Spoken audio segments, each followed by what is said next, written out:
Hello and welcome to Sported. I'm Shane, talking all things sport. Now I want to kick things off with my very first video, and it's going to be on the subject of VAR. Very controversial, talked about a lot. I'm sure you have your opinions. I've got mine.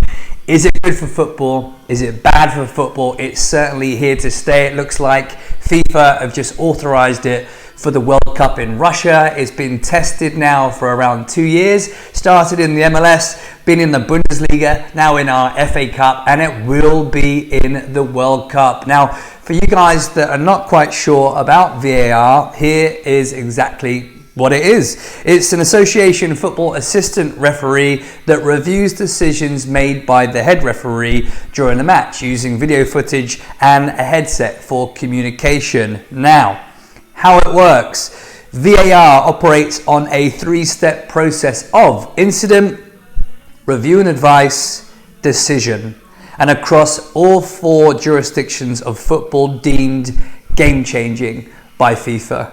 Okay, still with me? Now, the four types of calls that can be reviewed during a game are goals, obviously, penalty decisions, red cards, and mistaken identity in awarding a red or a yellow card. Now, so far, it's been very controversial.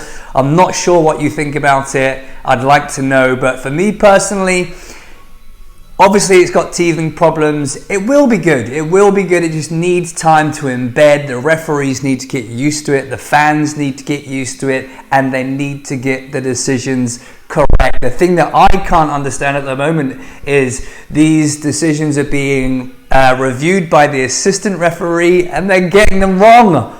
What are they seeing? So first off, they need good eyesight. I mean, it's crazy. Spurs fans must be tearing their hair out. It was a nightmare at the FA Cup game. But if you look back at tennis, rugby, they had their problems as well. But since for rugby, for example, they've got it absolutely spot on. I mean, granted, most of it is in the stadiums with the monitors, big screens, so the fans can see. That's another issue for me.